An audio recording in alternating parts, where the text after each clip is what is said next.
No matter what numerous roles they have, whose actor will you always connect with that one role? Oh man, there are so many!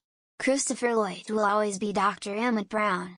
Michael J. Fox will always be Marty McFly. Bill Murray will always be Peter Venkman. Carl Spackler Caddyshack, for those unaware, famous for the Cinderella scene. Dan Aykroyd will always be Race Dance. Ernie Hudson will always be Winston Zeddemore. Harold Ramis will always be Egon Spengler.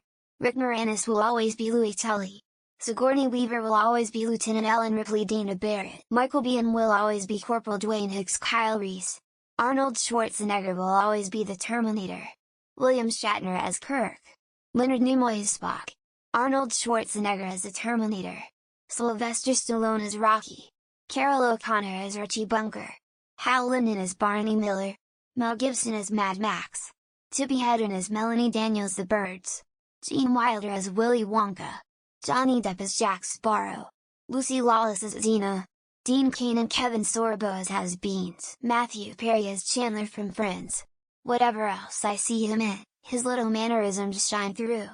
Curse of playing a character on TV so long, I guess, we really get used to how to move your head and cadence and facial expressions, etc.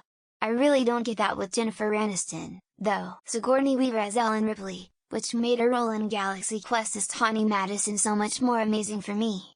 It was the exact opposite of the image I had of her as a badass who took no shit, and she played it perfectly. As a silly jest, I always pretend not to know who Samuel L. Jackson is when he is mentioned in conversation, then remember him as the would-be hold-up guy in Coming to America. Sean Bean is Boromir forever. Even when he was Ned Stark, just alternate reality Boromir. O2 voiceovers Boromir trying to sell me a contract upgrade. Always Boromir. Hugh Jackman Wolverine. And no matter what I do, I cannot see Walton Goggins as anything else than Boyd Crowder. Which makes everything he is in better for me. Robert Englund as Freddy Krueger, Doug Bradley as Pinhead, and Warwick Davis as the Leprechaun. Hollywood has tried and failed at recasting these parts. John Cho is now a respected dramatic actor, but I will always remember him as the guy who popularized the acronym MILF into pop culture in American Pie. There are so many for me. Liam Neeson as Qui-Gon Jinn, Daniel Radcliffe as Harry Potter, Leonardo DiCaprio as Jack Dawson, the list goes on and on. My best friend and I can't watch anything with Matthew McConaughey. I don't know how to spell his fucking name without going alright. Daniel Radcliffe as Harry Potter.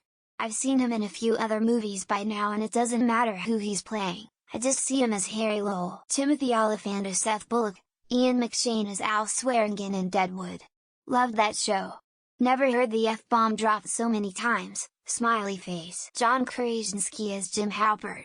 When I see him in other stuff, I can't escape the idea of him being an aloof paper salesman. Aaron Paul as Jesse Pinkman. Even his voice is just too similar in BoJack Horseman to Jesse that is all I can hear. Daniel Radcliffe as Harry Potter. Hugh Jackman as Wolverine. Tobey Maguire as Peter Parker. Johnny Depp as Jack Sparrow. I would have said Henry Winkler as Fonzie, but then Arrested Development came along. He's actually pretty talented. Giancarlo Esposito will probably be Gus Fring forever.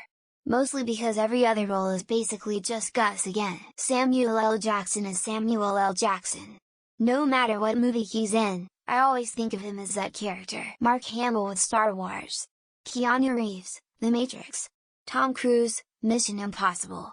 Robert Downey Jr., Iron Man. Cillian Murphy as Thomas Shelby. Whenever I see him as photo or video, I always remember Peaky Blinders. Honestly, after watching Barbie, America Ferrera, she just looks too much like Amy from Superstore. Benedict Cumberbatch as Sherlock Holmes. And way before Rathbone as Sherlock Holmes. Chris Evans as Captain America. Tobey Maguire as Spider-Man. Vin Diesel as Dominic Toretto. Robert Downey Jr. as Tony Stark. Even Stan Lee said that he's the perfect actor to play him. Jenna Fisher as Pam Beesly. It was so weird seeing her play a floozy in Blades of Glory. Val Kilmer as Doc Holliday.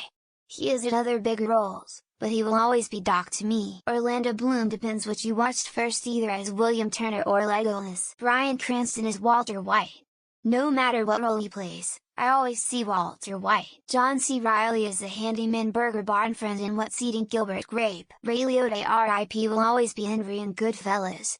Bless him.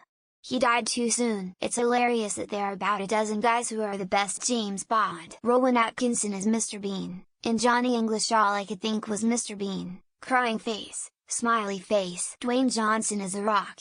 But it's because he plays The Rock every movie. Steve Carell, Michael Scott, Bob Odenkirk, Saul Goodman, RDJ, Iron Man. I will never not think Krong anytime Patrick Warburton opens his mouth. Johnny Depp is Captain Jack Sparrow and nobody can tell me different. Daniel Radcliffe as Harry Potter or Michael Douglas as Gordon Gekko. Tom Cruise, starring as Tom Cruise, with stunts done by Tom Cruise. Mark Hamill as the Joker, and Batman will always be Kevin Conroy. Matt Damon as Jason Bourne.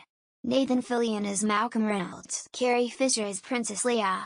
She even says so in her memoir. Robert Downey Jr. as Iron Man and Hugh Jackman as Wolverine. Jesse Plemons aka Meth Damon as Todd in Breaking Bad. Gillian Anderson as Scully and David Duchovny as Mulder. Drake will always be the dude who got shot in Degrassi. Viggo Mortensen as Aragorn. It can't be anyone else.